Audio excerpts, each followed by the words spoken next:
Hello, Susan here, and welcome to this episode of the Menopause Health Podcast. In this episode, my guest and I are going to talk about how to navigate narcissism in the workplace when you are going through perimenopause and menopause. And I have to say, I always say every episode is my favorite.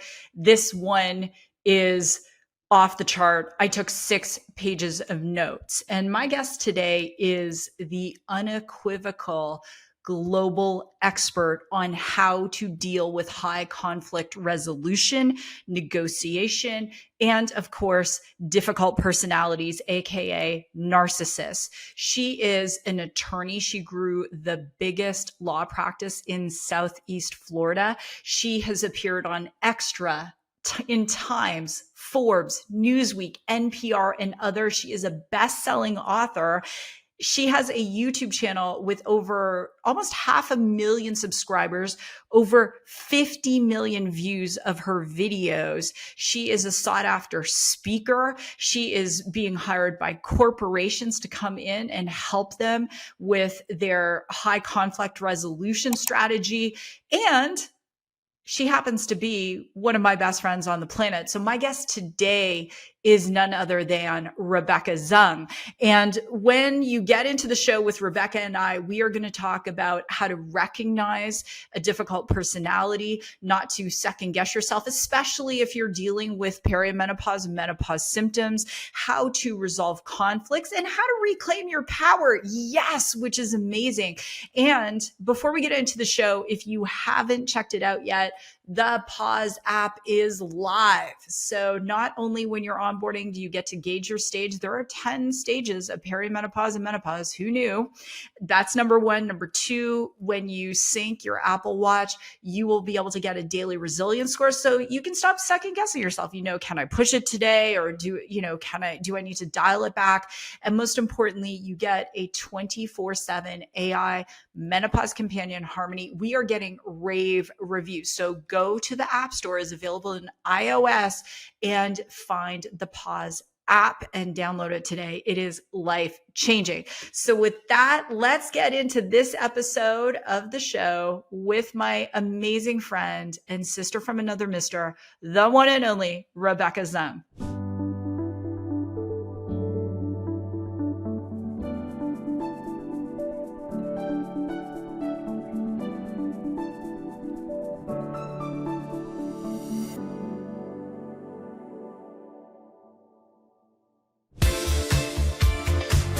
Welcome to the Menopause Health Podcast, your go-to resource for practical advice brought to you by credentialed health professionals and industry experts.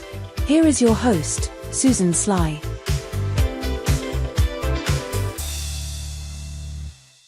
Okay, well, we are jumping into a hot topic, narcissism in the workplace. Women who are perimenopausal, menopausal. I'm going to jump in with some stats, and then Rebecca and I are going to get right into it. Our producer has said, keep it spicy, girls. That's not going to be a problem. So I'm going to read the stats, Rebecca, and jump in.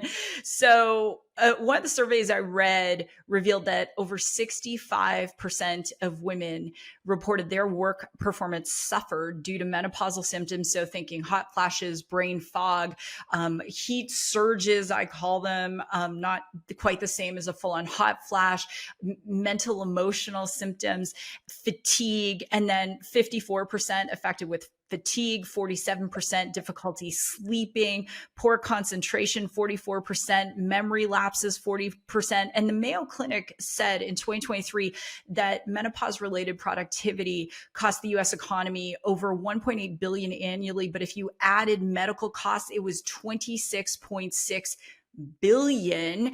And we have women who are navigating perimenopause and menopause. They're building companies. They're in the workforce. Perhaps they're nurses, they're teachers, doctors. They're listening to this show. And the first question I have for you is, there's an emotional vulnerability, and how can a woman know if there is a narcissist in her life and potentially taking advantage of her when she's in a vulnerable state? Gosh, it's such a complicated question. It's a great question, but it's a complicated question. because obviously there's the hormonal aspect of what's going on in your brain and your body. But if you do have somebody who's toxic in your life, you're also going to have a toxic mix of things happening in your brain and in your body because of the cortisol. And so what happens with cortisol is it with the brain, when you are in fight or flight, you have this amygdala attack. And so it really shuts down your parasympathetic nervous system. And you're just constantly in this heightened state of alert, just because you're trying to protect yourself. It's like it's one of like the basic human functions, right? And when that happens on a regular and continuous basis for a long period of time, you can end up with CPTSD, which is complex post-traumatic stress disorder, which is something that happens over a series of events over time rather than maybe one large event or one, like a car accident or something like that. And so if that happens over a long period of time, your hypothalamus can actually start to shrink also. And it affects memory, it affects processing, so if you're dealing with somebody who's toxic for a long period of time, it doesn't have to be a romantic partner. It can be a business partner. It can be a boss, a colleague, a toxic environment, no matter where you are. And then you combine that with what's happening in your body as a result of menopause. It could be really, really not just overwhelming, but actually quite defeating. And so it's really, really critical to understand what's happening in your body, what's happening with this other person, and learning how to protect yourself, communicate properly, set boundaries properly, etc. And Rebecca, I love what you said about this heightened state of alert, right? So a lot of women, 50% aren't sleeping, over 70% have vasomotor symptoms, some kind, they're dealing with that. And it's easy when we're vulnerable to be second guessing ourselves and saying, is this really happening? And almost like having an outer body experience. Rebecca, I've watched many of your YouTube videos. My sister, and everyone needs to go to Rebecca's YouTube channel. Hundreds of thousands of subscribers there. Amazing content that's digestible. And I know that there are many types of narcissists. I learned that from you. But what would be some of the telltale signs that it's time for a woman to step back and go, wait a minute, this isn't necessarily menopause, perimenopause. This person is toxic. So what are their tells? Well, there's so many, but I'm going to give you some of the highlights. And some of the ones that are similar across all types of narcissists. One is gaslighting. And so what gaslighting is, and gaslighting, I could really write a whole book on gaslighting. When I went to write my book and I had the chapter on gaslighting, I realized, oh my gosh, there's so many forms of gaslighting, and it shows up in so many different ways. But the gist of it is trying to make you think you're crazy, trying to have you doubt your reality or how you feel. So they invalidate you in some way, whether it's, I never said that, I never did that, or this is what I said, or this is what we agreed to. Don't you remember? That sort of thing. It can also show up in invalidating your feelings. You're oversensitive. Why are you reacting like that? That doesn't make any sense. Or you're reading too much into this. Doubting what you're actually seeing and what you're actually feeling. It's gaslighting, and that's something that all narcissists engage in. Another one is that there's inconsistency in their behavior. So it's, you're their best friend or a hero or amazing one day, and then the next day it's, why are you so needy, and what's wrong with you, and ghosting you, not showing up for you, kind of just disappearing or being abusive in some way. But then, when you start to try to leave, then they pull you back, because it's that push, pull, push, pull behavior all the time. And then what happens in your brain is you get a dopamine hit every time they're love bombing you. And it can be love bombing in a business setting too, by the way. But then your cortisol levels spike when they're ghosting you or treating you poorly. And so this toxic mix goes on in your head. And that's actually what causes a trauma bond to the person, where you're actually like kind of almost addicted to getting that hit of, they see me, it's, I'm okay in their eyes. And again, this is in a workplace setting or a romantic setting, because I've had it in a workplace setting myself. So it's both.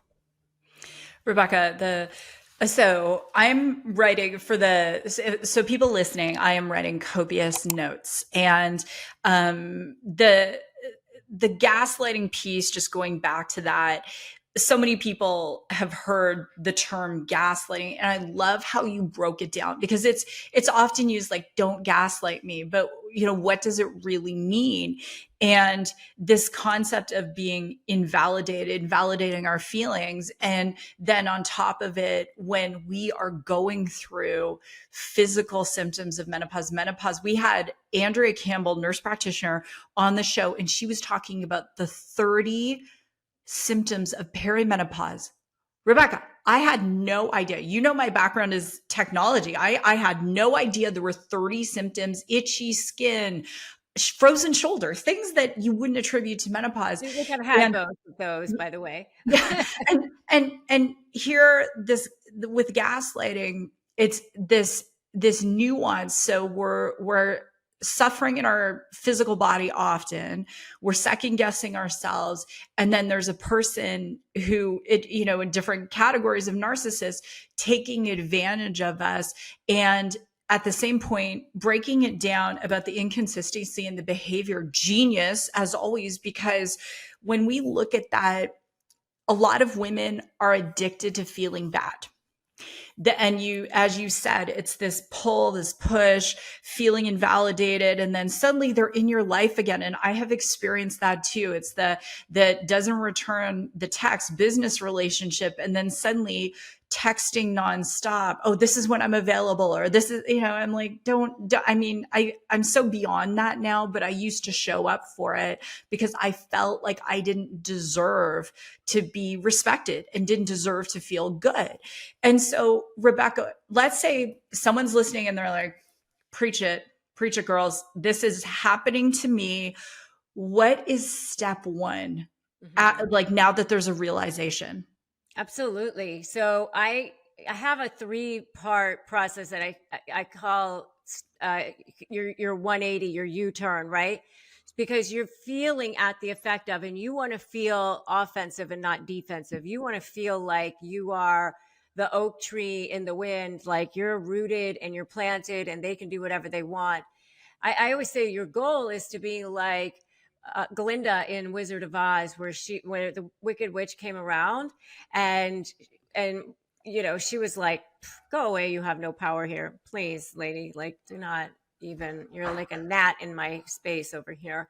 And how the Wicked Witch was like shrinking away from her because there was no opening, there was no vulnerability there. They look for vulnerabilities. And so the step 1, don't run. Step 2, make a U-turn. Step 3, break free. So step 1 is you put this invisible shield down around you, this invisible bubble, and you start to look at them as if they're a toddler having a tantrum on the floor, because that's basically what they are. They are at the effect of their own trauma, their trauma in childhood, all that cortisol actually caused arrested development in the limbic system part of their brain. And so when they're triggered, when a narcissist is triggered, it literally shuts down the prefrontal cortex of their brain. So they're not thinking from reason anymore. They're not thinking from good judgment. They're thinking from the emotional side of their brains. And And so they will literally self-sabotage to take you down. They will take you down or take themselves down to take you down. And so you cannot communicate with or negotiate with a narcissist in the same way. So just see them as a toddler having a tantrum on the floor. If a toddler's having a tantrum, they think, I'm just going to scream louder, I'm going to scream longer, I'm going to kick more, and then I'll get what I want. And so you don't go down there and scream and yell with them. You just look at them and go, okay, you done yet? All right, well, when you're done, all right, fine. And that's what you got to do when you're dealing with a narcissist, is start to observe their behavior to them. I always say, observe, don't absorb, respond, don't react. So you just start observing, oh, I can see that you're upset.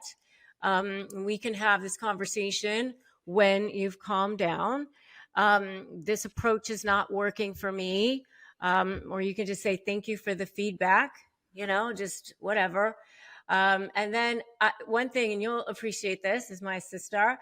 I always say I'm half Chinese, so I always wear jade, but never jade. Never justify, argue, defend, or explain. Because where are you going with that other than wasting your time, your breath, and things that you could be doing that are more productive? Because you're never going to get a narcissist to go, oh my goodness, I really see your side now. I get that. Oh, I mean, that's not happening. So don't ever justify, argue, defend, or explain. So that's really step one, is you don't run, you stay planted, you put that invisible shield down around you, and you start observing their behavior to them.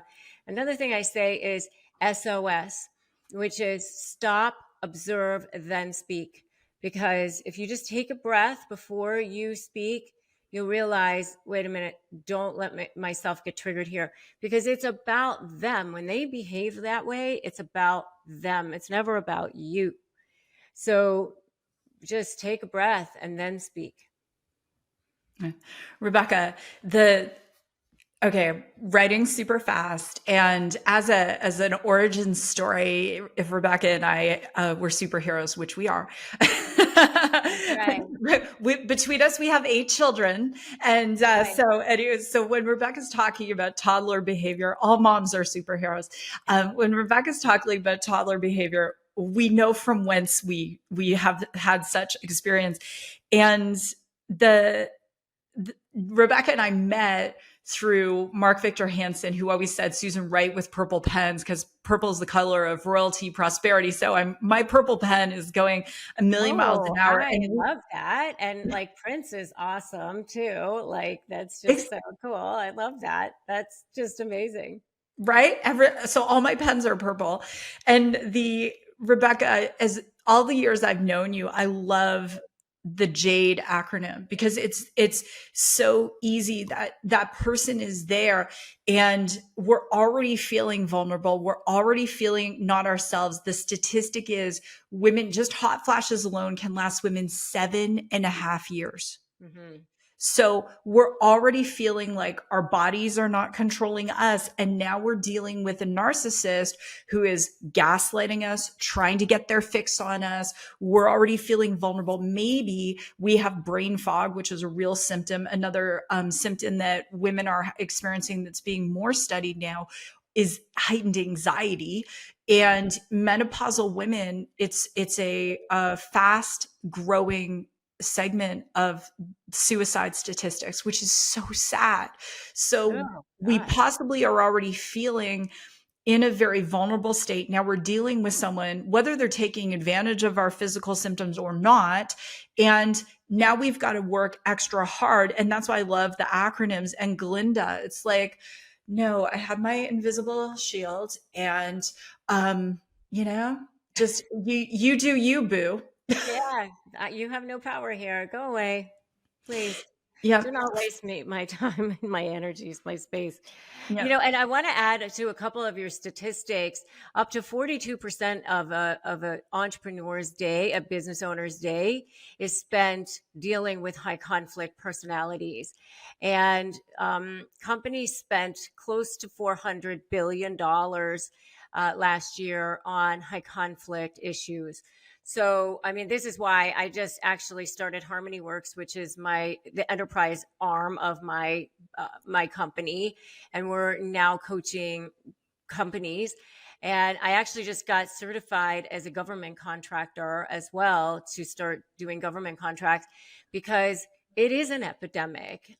And so when you're dealing with all of this, on top of also dealing with people who are high conflict, it can be overwhelming. And you can start to think, I know for me, there have been times where I think, do I have early dementia? Like, why can't I think of that one thing that I always know? Like, you can't find the word for it or whatever. And you start to think, am I losing brain cells? What's happening over here? Yeah. And that's less than 5% of women in the United States are on hormone replacement therapy. And so we've had many, many episodes with physicians talking about HRT, the myths, the realities.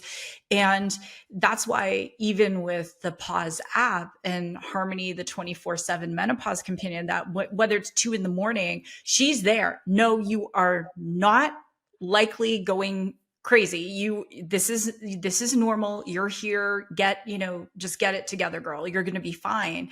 And Rebecca, yes, the 2-year stat, about 42% of a business owner's day dealing with high conflict personalities. And sometimes I think about that because I own my choices. And we always say, you and I have done so much work on ourselves. So we don't just work with people. And you building this coaching empire and your social media empire, you continue to get coached, to do the work, because the work is the work, and the work is called work because it never stops. And the thing I want people listening to hear, whether you're a health practitioner, you're a provider, whether whatever it is, whatever position you're in, is that there is a component of work to this. You're not just going to listen to this podcast and say, okay, I can follow the JADE acronym and I can observe and I can step back, because when you're in the moment, you may be triggered. And this is my next question. You may be triggered, and that may bring up some conscious memories of trauma from earlier in your life. And I was texting with you. And so for the listeners, the global audience, Rebecca and I, if you need to just Google us, because we literally do look at like sisters. And so Rebecca is my sister. And I was saying to her, I made a decision. I see so clearly in retrospect why I made that decision. I'm not going to beat myself up about it. So Rebecca, what is your best advice to give to women going through perimenopause and menopause to not beat themselves up over these decisions, because they hear your grounding voice? And if they can see you, you look like an angel, you're all in white. And they're like, I just want to put the bubble around me, Rebecca, but I'm beating myself up about these decisions I made when I was feeling so vulnerable. Help them. Yeah, I mean, I recently just had a toxic person sneak under the tent too. Like, I was just telling, I always say no icky people under the tent, but I just had one sneak under that I had to remove. And I always say send them light, but over there, like they're not in your space, because if you hold any kind of grudge, then you're giving them power. So do not hold grudges, and do not beat yourself up over it, because, I think a lot of times for women, we're conditioned to feel guilty, to take care of everybody, to be responsible for whoever is in our world. And we just do it. We do it. And it's basically unnoticed a lot of times. But then we end up what I call shitting all over ourselves. So you should have done this, or you should have done that, or you should be more like that, or you should be more. That is so unproductive for yourself and for everyone around you, and for the real, authentic, true, powerful you that is meant for more, and meant to serve, and meant to be an inspiration in this world. So, all of that, it doesn't help you. The past is whatever. You take it as what my coach calls a yes moment. Yes. that happened, because you always want to go, oh my God, I can't believe this happened. But instead of doing that, say, yes, I'm so happy that happened, because you can now reframe it and however you want to reframe it in your way, and say, I'm so glad that happened because I get to learn from this. I'm never doing that again. And now I remove people who have red flags much quicker than I ever used to. And I don't feel guilty about it like I used to. Yeah. And it's the holding on to the guilt. It's just, it takes up physical and emotional space, right? And having you and I have both done Tony Robbins training, all sorts of different things, and having that ritual for yourself when it happens, especially if you're going to play a big game, like our friend Kelly talks about, you're going to play a big game in life, you're going to own a business, you're going to scale the business, you're going to deal with challenging people. And so one of my rituals is I have a couple of songs, and you just reminded me of one. So one is Meghan Trainor's No, and I'll go to the gym or I'll go for a run and like, my name is No, my son is No. The other one is Taylor Swift, Shake It Off. Like, you just got to shake it off and move on, because here's the thing, especially for women, and you and I have had this conversation before, and we both, our dads were amazing men. The reason Rebecca and I are the way we are because of our dads. And this is, I literally just got the chills. Yeah, I know. And it's like this concept of, it takes a strong father to raise a strong daughter, right? And we are strong women. And our fathers would never want us to beat ourselves up over decisions we've made or bad hires we've made or toxic relationships we've had. They would want us to shake it off. Okay, come on, Rebecca. Let's go, darling. I'm going to quote Bruce Lee, who's one of my heroes of all time. And I actually got to meet Shannon Lee and have dinner with her, which was like one of the highlights of my life, just because, Hoppa girl. And so one of his most favorite quotes is "Be water." And I never really realized exactly what that meant until recently. I was listening to Shannon's book, and what he meant by that is water just keeps going. It goes around stuff. It goes through stuff. It goes through the cracks, whatever it needs to do to reach its destination and keep going.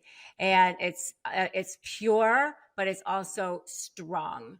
And so every time something happens recently, I'm like, be water, we're going. And nothing's stopping me. And like that to me is so powerful.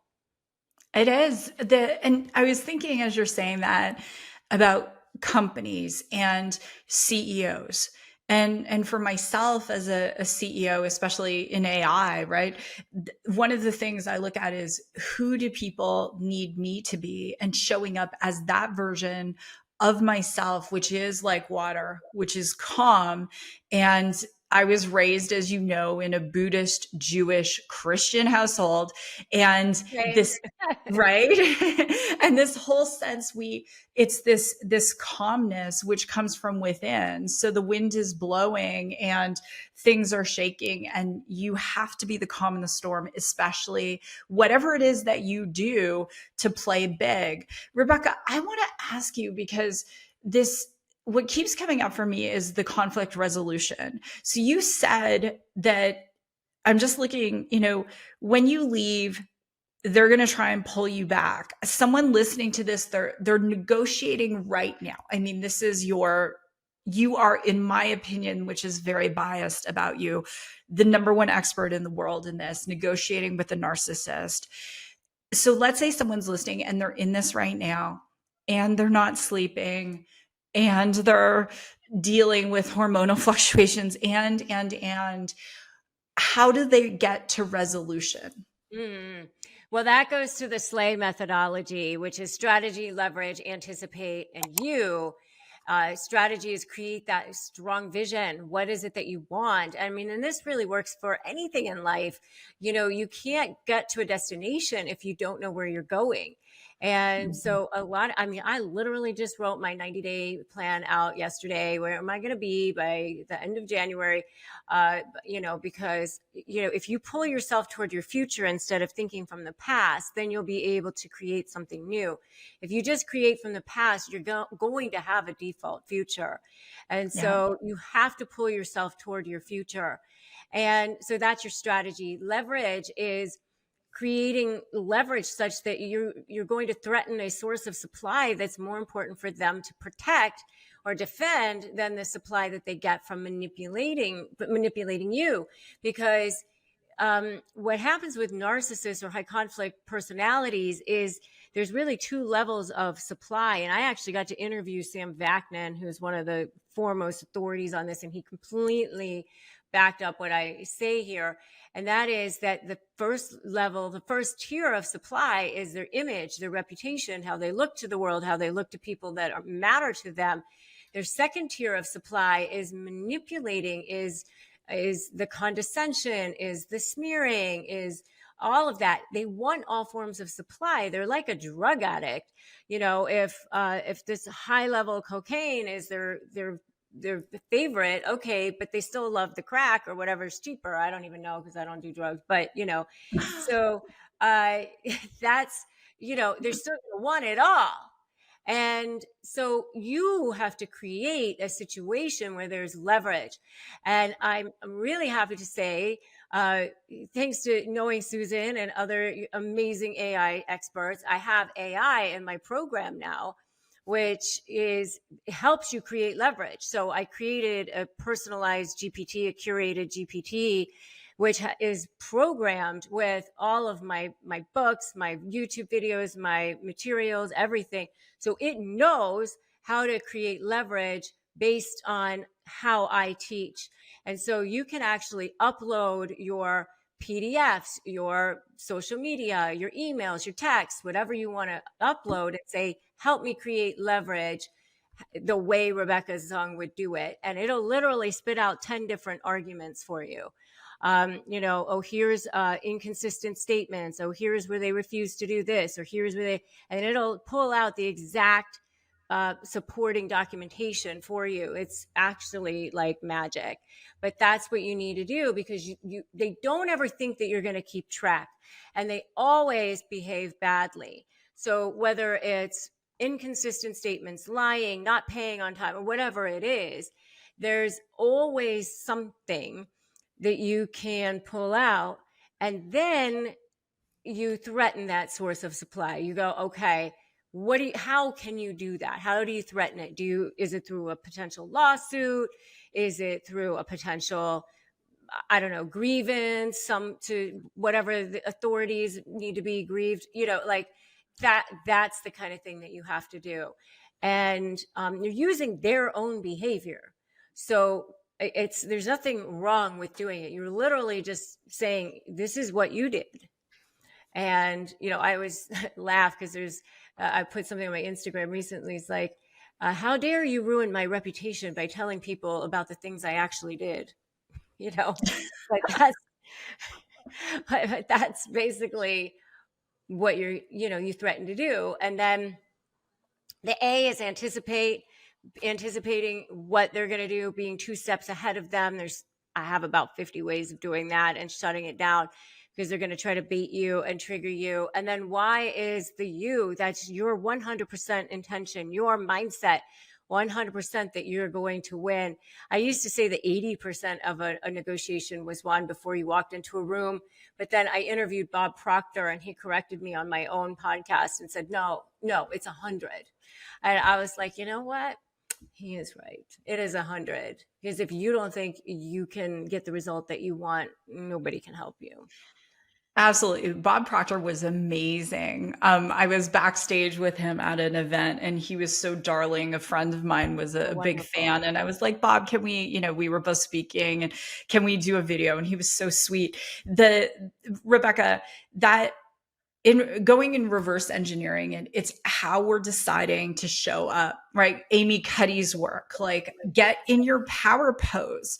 You put on your outfit that makes you feel good when you're going through your plan. Go in with the plan. The other thing, I'll throw in there, having dealt with many of these interesting personalities, is if they do start to escalate, then they might start calling. And the part of that is, you don't have to, just remember, just because that phone is ringing, you don't have to take the call unless you're fully prepared, because that is also their leverage point. It's monopolizing your time, because they're so freaking disrespectful that it's so much about them and making you fit into their lives, and that you have to do a pattern interrupt, like we say in NLP. Interrupt their pattern, because it just serves them if you keep showing up when it's convenient to them. And I know you have a comment on that. Yeah. So actually, what I say to that is, I always say, making a plan stand. So when you go to meet with them, make sure that you have an agenda, a time limit, and that they know about it in advance. So like, this is the scope of the things that we're going to discuss. This is the agenda. And keep it to the facts, not feelings. So, you want to make sure that you stay with, okay, we agreed that we were going to discuss this issue today. And then when they try to sandbag you and talk about all these other things, or what happened 5 years ago, or that you're this or you're that, and they try to hit your vulnerabilities, you go, respectfully, we're here to discuss this. And then just keep pulling them back into what the agenda states. And then make sure, first of all, when the time limit is up, you go, okay, thank you very much. This is my favorite thing, talking to you. I love it. But, we're going to have to continue another day. And then make sure that anything that you agreed to gets reduced to a writing, because they will change their minds before the door hits their ass on the way out. Yeah. And they will not honor their agreement. So make sure you get it in writing, or you write a confirmation text or a confirmation email. This is what we discussed, and this is what we agreed upon, immediately after. Yeah. And that's so huge, right? And it's the piece in writing. And as you said earlier, record everything, keep the emails, keep the text messages, the having that backup. And especially if a woman is emotionally vulnerable, and like you even said earlier, we might forget something, but that's where just grab it, screenshot it, throw it in your Google Drive, consolidate it, because if it does get to a point where it is legal, that you want to be in your power and have a repository. Rebecca, before we wrap up, now I have 4 pages. And there was actually something else I wanted to share with you on something else that you just said, because I got this from our dear friend, Kelly Townsend. So big, huge shout out to her. When I first started my law practice, I had been a lawyer for several years, but then I went and I was a stockbroker at Morgan Stanley for a short period of time. And then I went and started my law practice. And that was about the time that I hired Kelly as my coach. And I remember saying to her, because I was in Naples, Florida, which is a very affluent community, very kind of judgy, and I remember saying to her, oh, everybody's going to think I'm such a flake. I was a lawyer, and then I was in finance, and now I'm back to being a lawyer. And I just was very worried about what people were going to think of me. And she said, people will think what you tell them to think. She said, you can tell them to think that you're a flake, or you can tell them to think that you are the only family law attorney that has a financial background, so therefore you're more qualified than any other family law attorney in town. Which story would you like to tell? And I was like, oh, maybe I'll go with that one. And so I went with that.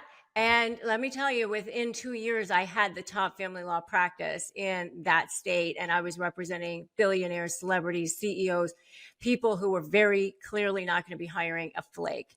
And so just knowing how you show up in the room, you influence that. You influence the energy of the room by who you stand for as yourself, and standing in your own power. You have to be it before you can have it, right? It's be, do, have, not have, do, be.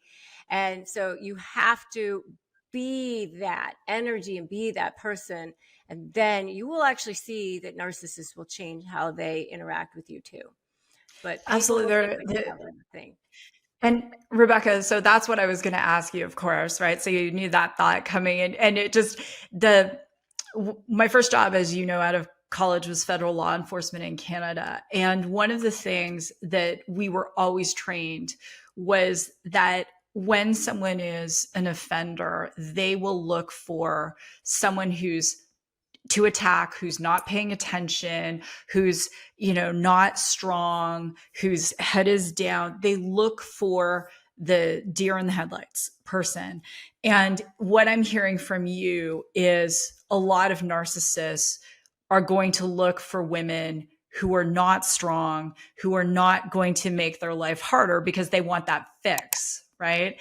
And there's the narcissist who might want the belt notch, so they're going to try and take out a strong woman. We've seen that in relationships before, and I know.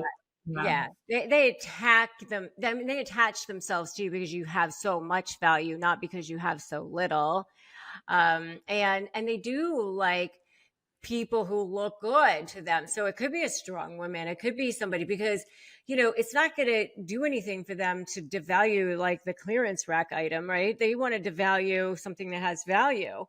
So I do, that is true to a certain extent, but like the vulnerabilities that I mean are like, you're not going to, like, if they don't fulfill on an obligation, you don't necessarily hold them to account for it because you're trying to be the good person. You're trying to be, maybe they tell some sob story about how, oh, they're sick, or they've got something going on with their spouse who's sick, and so you don't hold them to account for their whatever it is that they're supposed to do because you're trying to be the good person.